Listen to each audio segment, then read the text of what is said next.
a beleza que há em ti. Tu és para mim mais que tudo aqui. Reina de novo em mim, reina em mim, com teu poder sobre a escuridão, sobre os sonhos meus. Tu és o Senhor de tudo que sou. Reina em mim, Senhor, reina em mim, com teu poder sobre a escuridão, sobre os sonhos meus.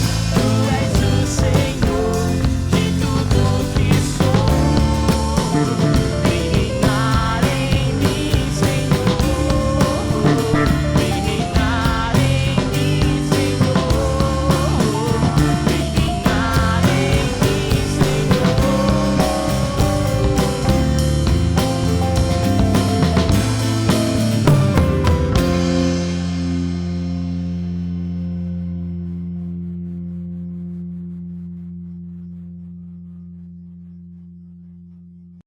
A nossa missão, que o que eu peço a Deus é sabedoria para mim prontomar, nós termos sabedoria de guiar o Arthur no caminho do bem, né? E que ele seja um homem segundo o coração de Deus. Esse será o maior legado que nós poderemos deixar para ele. É essa sabedoria, né? Que é o amor de Cristo para a vida dele, que ele possa tomar essa decisão. Antomar e Carol, eu queria deixar com vocês uma passagem lá no livro de Provérbios, no capítulo 22, que é uma passagem muito conhecida. Que quando nós falamos sobre criança, geralmente essa é uma das passagens que nós lembramos. No verso 6 de Provérbios 22 diz assim: ensina a criança o caminho em que ela deve andar, e ainda quando for velho, não se desviará dele. Existem várias interpretações dessa passagem. Alguns teólogos estão falando que se você ensinar os caminhos de Jesus, ele sempre vai permanecer. Essa é uma versão da instrução, mas talvez uma explicação mais completa é que vocês, como pais, precisam ensinar ou desenvolver no Arthur, ajudar ele a desenvolver os seus talentos naturais, ajudar a desenvolver o dom espiritual no dia que ele entregar a sua vida a Jesus e confessar com a sua própria voz Jesus Cristo como seu Salvador. Nós estamos falando de religiosidade, estamos falando de uma amizade, um compromisso, uma intimidade com Deus através de Cristo Jesus. E só dizer assim que a vinda do Arthur para a gente nesse momento tão difícil foi um acalanto, né? A minha família enfrenta uma situação de saúde do meu avô um pouco delicada, então eu digo que Deus, ele cuida de nós em todos os momentos, e Deus, ele é perfeito, ele traz tudo no tempo certo. Esse não foi o momento que nós esperávamos que o Arthur chegasse, mas certamente foi o momento melhor que Deus queria que ele chegasse nas nossas vidas. Então ele veio servir de acalanto e de muita alegria. Apesar de hoje ele não estar tão sorrindo, mas ele é cheio de sorrisos e muitas gargalhadas, e isso nos traz uma alegria infinita. Senhor Deus, nós estamos aqui, Pai, junto com os pais, para dedicar a Ti a vida do Arthur, Senhor Deus. E nós estamos aqui, Senhor Deus, Te louvando e Te agradecendo, Pai, pelo Teu imenso amor por ele, Senhor. Como já falei, nós conhecemos ele há tão pouco tempo, mas na família, Senhor Deus, ele tem um impacto já tão grande, Senhor. Mas, Senhor Deus, ele era conhecido por Ti, Senhor Deus. Tu já se conhecia os seus dias. Conhecer, Senhor Deus, a palavra nos diz quando estávamos sendo formados, Pai, no ventre, fomos formados e tecidos por Ti, a palavra que é usada, Senhor Deus, na Bíblia. E nós Te louvamos, Pai, pela existência do Arthur. Junto com seus pais, nós dedicamos ele a Ti, Senhor Deus, buscando, Senhor Deus, de Ti a orientação para a vida dele, Senhor Deus, o propósito para o qual ele foi criado, Senhor.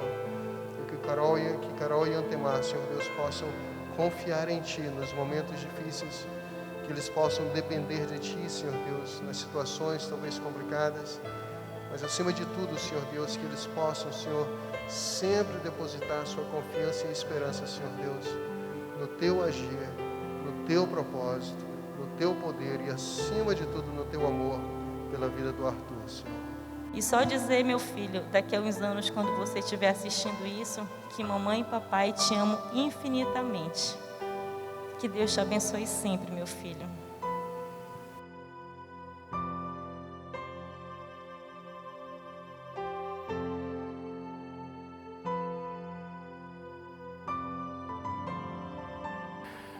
Olá a todos que estão nos assistindo hoje. Domingo passado nós não tivemos o nosso culto online, mas hoje nós estamos retornando e é um prazer imenso nós ainda podermos ter a possibilidade de usar essa ferramenta, né? Durante o Covid era a única forma que nós tínhamos, hoje nós já temos uma opção. Quero informar que aos sábados nós estamos reunindo na nossa igreja com os grupos de pequenos grupos. Tá? Os pequenos grupos estão reunindo, nós estamos tendo um encontro de pequenos grupos todos os sábados a partir das 19 horas.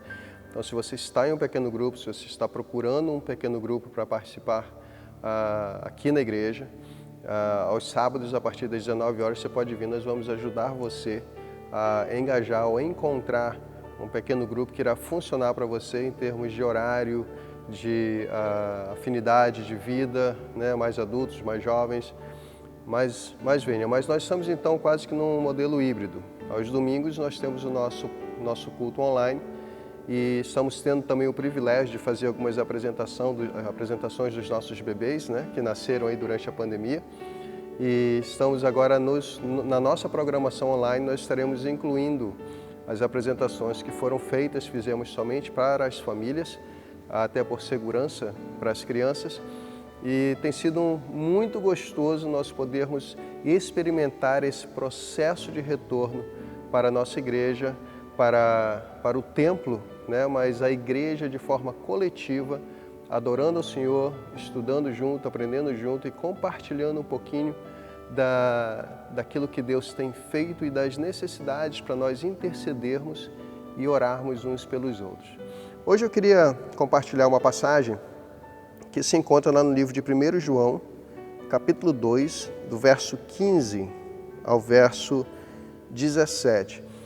É uma passagem que está em um dos nossos estudos de pequenos grupos, então talvez, se você está assistindo, talvez o seu pequeno grupo já tenha passado por essa passagem ou ainda irá passar. Mas aqui eu gostaria de falar hoje sobre a quem nós devemos amar. A quem nós devemos amar. Olha o que a passagem nos diz. Eu sempre falo que as epístolas de João e de Pedro são livros bem agressivos, né, em termos de vida cristã. Eles não existe uma área cinza, é branco ou preto, não existe um mais ou menos.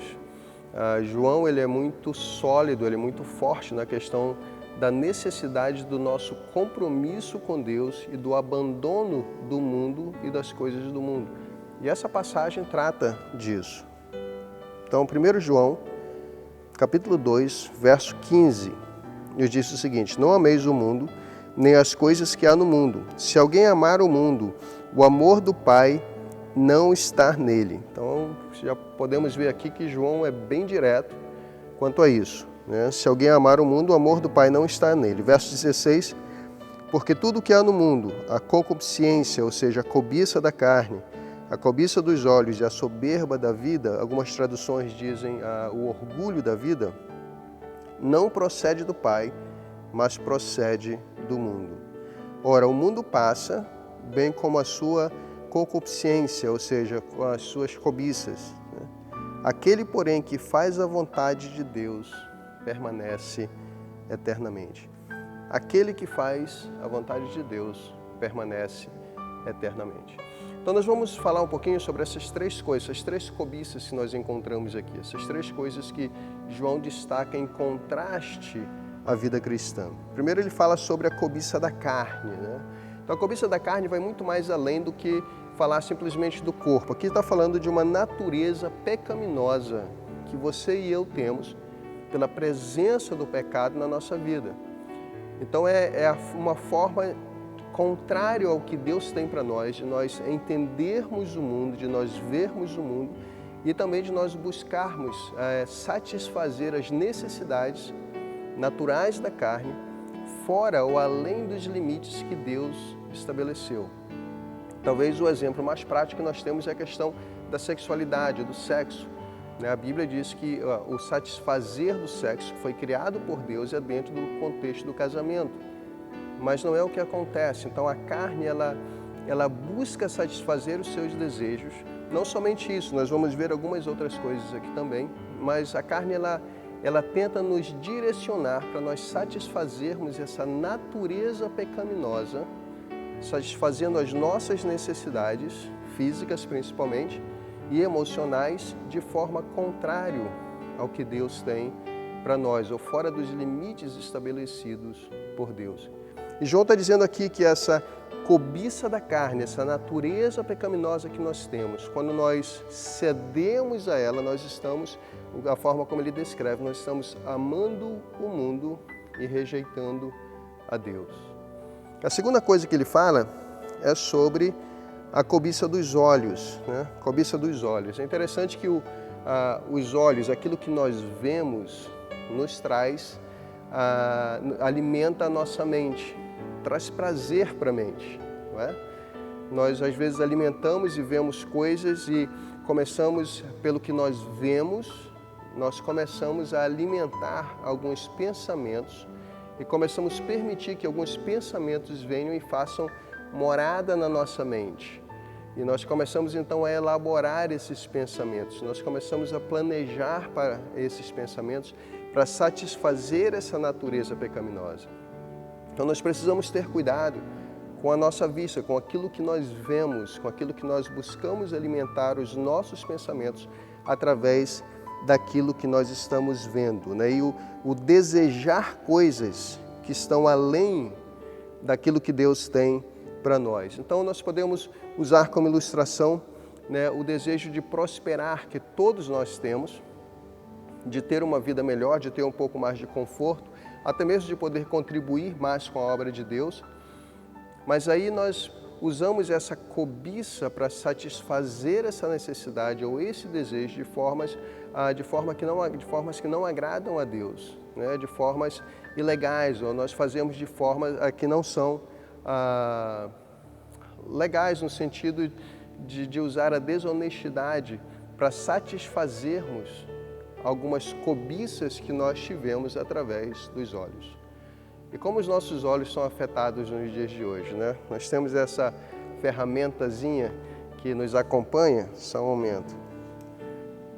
E isso aqui tem alimentado muito a cobiça dos nossos olhos. E nós somos bombardeados diariamente com propostas, com situações, com possibilidades, e os nossos olhos alimentam a nossa mente, e aquilo que era um querer, como eu já falei antes, passa a ser uma necessidade, e a nossa mente tem a capacidade de colocar um querer como necessidade, porque aí a necessidade tem prioridade do corpo, do meu esforço, da minha mente, para que ela seja suprida. Um querer, nem tanto, mas uma necessidade, sim. Então, a cobiça dos olhos tem a capacidade de transformar um querer em uma necessidade, e às vezes nós fazemos coisas que não deveríamos fazer, rompemos os limites estabelecidos por Deus para satisfazer aquilo que se transformou em uma grande necessidade da nossa vida, através da cobiça dos olhos. Então nós temos a cobiça da carne, a cobiça dos olhos, e ele fala sobre o orgulho da vida, né? Talvez o despertar a inveja. Mais uma vez os olhos, quando nós vemos as coisas, nós temos o orgulho da vida, ou seja, o desejo de ser superior a outras pessoas, mesmo que eu precise dessa forma para alcançar isso, humilhar outras pessoas. Nós falamos sobre, aqui nós lidamos com posição, com a necessidade de poder, com a necessidade de autoridade. É interessante quando nós olhamos lá para Gênesis, nós começamos a ver, né, a queda do homem causada por Satanás, quando Satanás tenta Adão e Eva, né, com o poder de ser como Deus, a possibilidade de ser como Deus. Aquilo que levou à queda de Satanás também é querer ser Deus, querer estar acima de Deus, a sede pelo poder, a sede pela autoridade. E a Bíblia fala aqui, né, o orgulho da vida. Todas essas coisas nos acompanham e nos acompanham diariamente, são lutas diárias que nós temos. Porque mesmo salvos, mesmo se você já entregou a sua vida ao Senhor Jesus, você e eu, nós ainda vivemos na presença do pecado. Nós ainda vivemos dentro dessa natureza pecaminosa. Os nossos olhos ainda estão vendo o pecado ao nosso redor e a nossa mente passa a desejar, a cobiçar o orgulho da vida.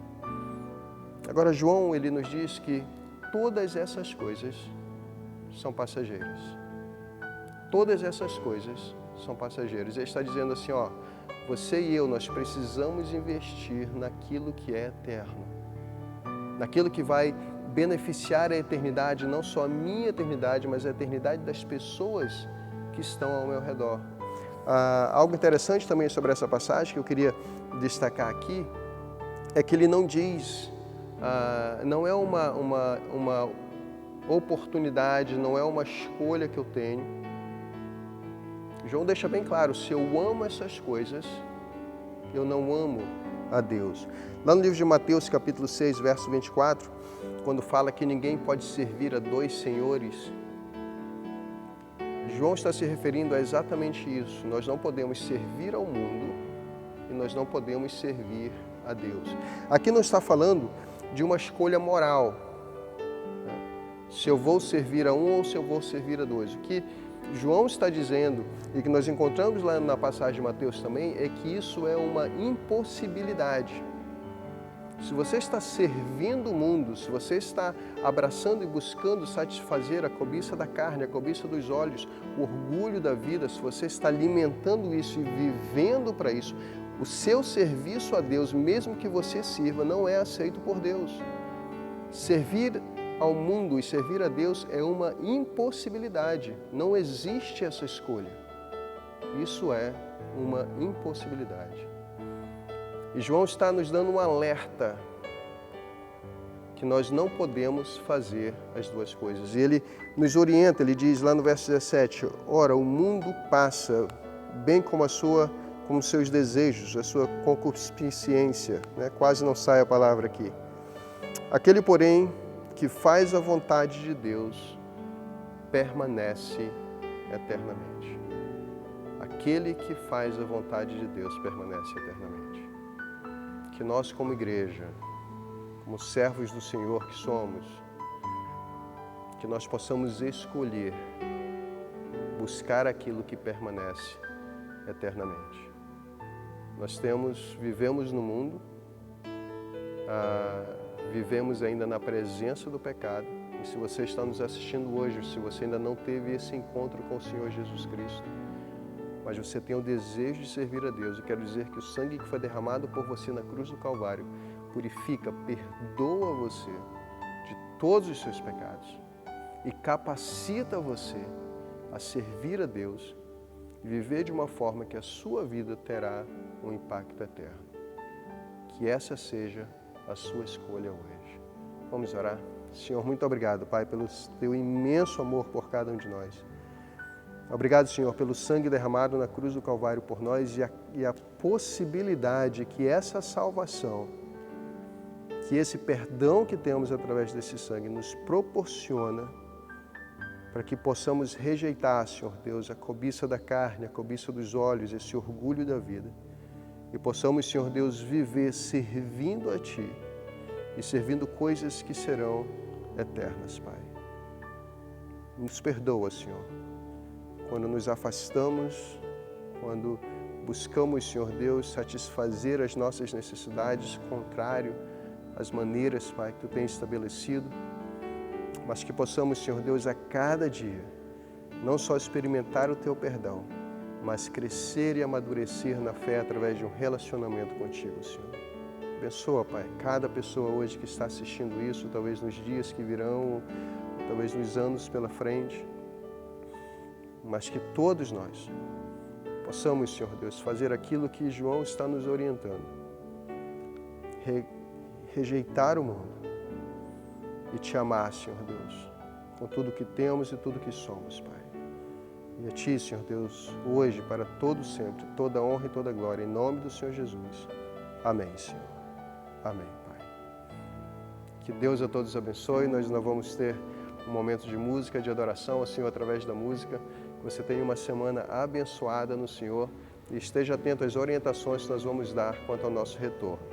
Tá? Nós vamos ainda permanecer nos sábados por mais algumas semanas e depois vamos migrar para o domingo, mas nós estamos trazendo para o presencial você que já está em um pequeno grupo. E como já falamos antes, pequenos grupos não serão algo que a nossa igreja irá fazer.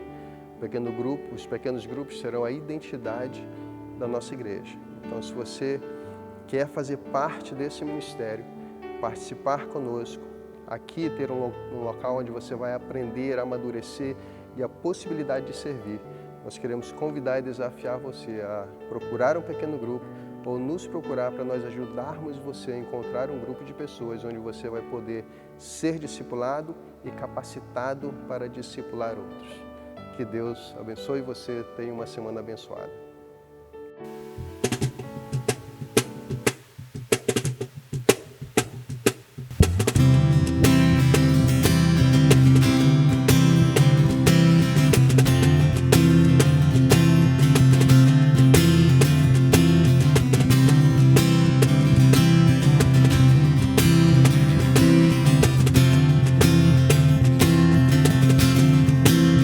Faz-me ouvir tua voz, mais que a todas as vozes, sobre as distrações do mundo aqui. Faz-me ouvir tua voz, mais que a todas as vozes, sobre as distrações do mundo aqui. Tua voz vida traz e promessas nos faz. Teu amor vale mais que as riquezas desse mundo. Tua palavra, vida abundante, tua palavra nunca falhará. Terra e céu irão passar, tua palavra permanecerá.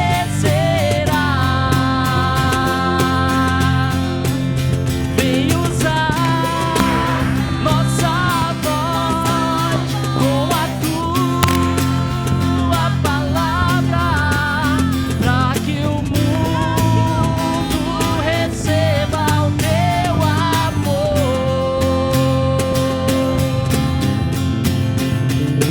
Tua palavra, vida abundante, tua palavra nunca falhará. Terra e céu irão passar, tua palavra permanecerá. Tua palavra, vida abundante, tua palavra nunca falhará. Terra e céu irão passar, tua palavra permanecerá. A relva seca e as flores cairão, mas a palavra do Senhor vai durar para sempre. A relva seca e as flores cairão, mas a palavra do Senhor vai durar para sempre. Tua cante, vida abundante, tua palavra nunca falhará. Terra e céu irão passar, tua palavra permanecerá. Mais uma vez, tua palavra. Tua palavra, vida abundante, tua palavra nunca falhará. Terra e céu irão passar, tua palavra permanecerá.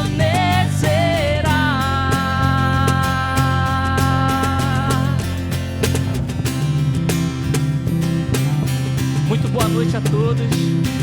Que Deus possa abençoar a sua semana. E até o nosso próximo domingo, mais uma vez no nosso culto online. Espero você.